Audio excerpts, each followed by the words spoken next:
90స్‌లో ప్రపంచంలోని అత్యంత వేగవంతమైన వెస్టిండీస్ బౌలర్‌ని సైతం ఎదుర్కొని ధైర్యంగా ఆడిన చరిత్ర ఈరోజు ఇంగ్లాండ్ మా ఇంగ్లాండ్‌కి మాజీ స్టార్ బ్యాట్స్‌మన్ అయిన రాబిన్ స్మిత్ మంగళవారం నాడు ఆస్ట్రేలియాలోని పెర్త్‌లో తన 62వ ఏట అనూహ్యంగా మరణించారు. ఆయన పేరు వింటేనే చాలా ప్రపంచ క్రికెట్ జట్లకి వణుకు వచ్చేది. అంత అంతటి స్టార్ బ్యాట్స్‌మన్ భారత్‌ని, వెస్టిండీస్ సైతం వణికించారు రాబిన్ స్మిత్. అయితే ఆయన ఒంటరితనం, మానసిక ఆరోగ్య సమస్యలతో పోరాడారు. ఈ విషాద వార్తతో క్రికెట్ ప్రపంచం శోకసంద్రంలో మునిగిపోయింది. అయితే అయితే 'రోబిన్ స్మిత్' గారికి మన భారత్ జట్టుతో కూడా చాలా సంబంధాలున్నాయి. ఆయన 1990స్‌లో భారత్ జట్టుతో చాలా మ్యాచ్‌లు కూడా ఆడారు. అవేందో మనం తెలుసుకుందాం. ఆంగ్ల క్రికెటర్ రాబిన్ స్మిత్ భారతదేశానికి వ్యతిరేకంగా టెస్ట్ మ్యాచ్‌లు మరియు వన్‌డే ఇంటర్నేషనల్స్ అంటే ఓడిఐ రెండిట్లోనూ అనేక మ్యాచ్‌లు ఆడాడు. అతను భారత్ జట్టులో సహచరుడిగా కాకుండా ఇంగ్లాండ్ జట్టుకు ప్రత్యర్థిగా కూడా ఆడాడు. అయితే భారతదేశానికి వ్యతిరేకంగా కూడా టెస్ట్ మ్యాచ్‌లు ఆడాడు. స్మిత్ భారతదేశానికి వ్యతిరేకంగా పలు టెస్ట్ సిరీస్‌లను ఆడారు. 1990లో స్వదేశంలో జరిగిన సిరీస్‌లో అతను 6 ఇన్నింగ్స్‌లలో 361 పరుగులు చేసి అద్భుతమైన ప్రదర్శన కనబరిచాడు. ఇందులో 2 సెంచరీలు కూడా ఉన్నాయి. అతను 1992, 1993లో ఇంగ్లాండ్ జట్టుతో కలిసి భారత పర్యటనకు కూడా వచ్చారు. అయితే వన్‌డే ఇంటర్నేషనల్స్ కూడా ఆడాడండోయ్! అతను భారతదేశానికి వ్యతిరేకంగా ఓడిఐలో కూడా ఆడాడు. ఇందులో 92 ప్రపంచ కప్ కూడా ఉంది. అక్కడ అతను పెర్త్‌లో జరిగిన ఒక గ్రూప్ మ్యాచ్‌లో 91 పరుగులు చేశారు. భారతదేశానికి వ్యతిరేకంగా కీలక ప్రదర్శనలో 90 లార్డ్స్‌లో క్రికెట్ గ్రౌండ్‌లో భారతదేశానికి అతను వ్యతిరేకంగా చేసిన అజేయమైన 100 పరుగుల ఇన్నింగ్స్ అతన్ని చిరస్మరణీయ ప్రదర్శనలతో ఒకటి. అంటే ఆయన బా వన్ భారత్ వ్యతిరేకంగా సెంచరీ కూడా చేశారనమాట. అయితే ఆయన మన భారత ప్లేయర్స్‌తో కూడా చాలా మందితో కూడా ఆడాడు. దానిలో సచిన్ టెండూల్కర్.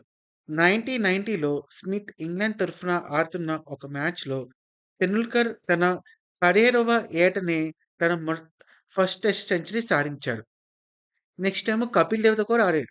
ఈ దిగ్గజ ఆల్ రౌండర్ మరియు భారత మాజీ కెప్టెన్ స్మిత్ ఆడిన కాలంలో భారత జట్టులో కీలక సభ్యుడు కపిల్ దేవ్. ఇంకోటి మొహమ్మద్ అజరుద్దీన్. 1990లో ఇంగ్లాండ్‌తో జరిగిన టెస్ట్ మరియు ఓడిఐ సిరీస్‌లలో అజారుద్దీన్ భారతదేశానికి కెప్టెన్‌గా వ్యవహరించారు. మరియు ప్రముఖ మిడిల్ ఆర్డర్ బ్యాట్స్‌మన్ కూడా. రవి శాస్త్రితో కూడా ఆడారు. ఈ ఆల్ రౌండర్ మరియు భవిష్యత్ భారత కోచ్ 1990లో ఇంగ్లాండ్ పర్యటనలో జరిగిన టెస్ట్ సిరీస్‌లో ఆడాడు. ఇక్కడ అతను ఒక మ్యాచ్‌లో 187 పరుగులు చేశాడు. ఇంకోటేమో అనిల్ కుంబ్లే. ఈ దిగ్గజ లెగ్ స్పిన్నర్ 1990 భారత పర్యటనలో అంతర్జాతీయ అరంగేట్రం చేశారు. మరియు ఆ తర్వాత సిరీస్‌లో స్మిత్‌ను ఇబ్బంది పెట్టారు అనిల్ కుంబ్లే. ఇంకోటేమో మనోజ్ ప్రభాకర్. భారత్ జట్టులో కీలక పేస్ బౌలర్ మరియు ఆల్ రౌండర్ అయిన ప్రభాకర్ ఆ కాలంలో ఇంగ్లాండ్‌కు వ్యతిరేకంగా జరిగిన మ్యాచ్‌లలో సాధారణంగా ఆడేవారు. ఇంకో నవజోత్ సింగ్ సిద్ధు. పరుగుల వరద పారించే ఈ ఓపెనింగ్ బ్యాట్స్‌మెన్ 93లో ఇంగ్లాండ్‌కు వ్యతిరేకంగా జరిగిన ఒక ఓడిఐలో సెంచరీ సాధించాడు. అదే మ్యాచ్‌లో స్మిత్ కూడా సెంచరీ చేశాడు. అయితే దీనికి అనేక రికార్డులు కూడా ఉన్నాయి. 1988 1986 మధ్య ఇంగ్లాండ్ తరఫున 62 టెస్ట్ మ్యాచ్‌లు ఆడి 43.67 సగటుతో 4236 పరుగులు చేశారు. ఇందులో 9 సెంచరీలు, 28 హాఫ్ సెంచరీలు ఉన్నాయి. వెస్టిండీస్‌పై 176 పరుగులు అతని అత్యధిక స్కోరు. 71 వన్‌డేలలో 39.01 సగటుతో 2419 పరుగులు చేశారు. ఇందులో 4 సెంచరీలు కూడా ఉన్నాయి. 93లో ఆస్ట్రేలియాపై ఎడ్జ్‌బాస్టన్‌లో ఆయన చేసిన అజేయ 165 పరుగుల ఇన్నింగ్స్ చరిత్రలోనే నిలిచిపోయింది.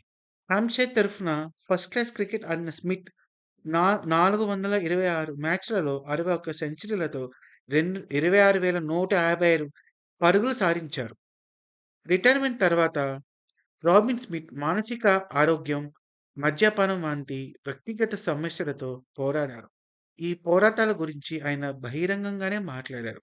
గత సంవత్సరం ది ఇండియన్ ఎక్స్‌ప్రెస్‌కి ఇచ్చిన ఇంటర్వ్యూలో స్మిత్ తను ఆత్మహత్య గురించి ఎలా ఆలోచించానో వివరించారు. ఒక హోటల్‌లో చెక్ ఇన్ చేసి డ్రింక్స్ మాత్రలు తీసుకొని బాల్కనీ నుంచి దూకి ఆ జీవితాన్ని ముగించాలని ప్లాన్ వేసుకున్నానని ఆయన వెల్లడించారు. తన అనారోగ్యంతో ఉన్న తండ్రిని చూసుకోవడానికి ఉద్యోగం మానేసిన తర్వాత మద్యపాన సమస్య, ఒంటరితనంతో తాను పోరాడాల్సిన వచ్చిందని ఆయన వివరించారు. నేను మళ్ళీ తాగుడుకి బానిస అయ్యాను. ఇదంతా ఒక రక్తపు సురిగండం లాంటిది.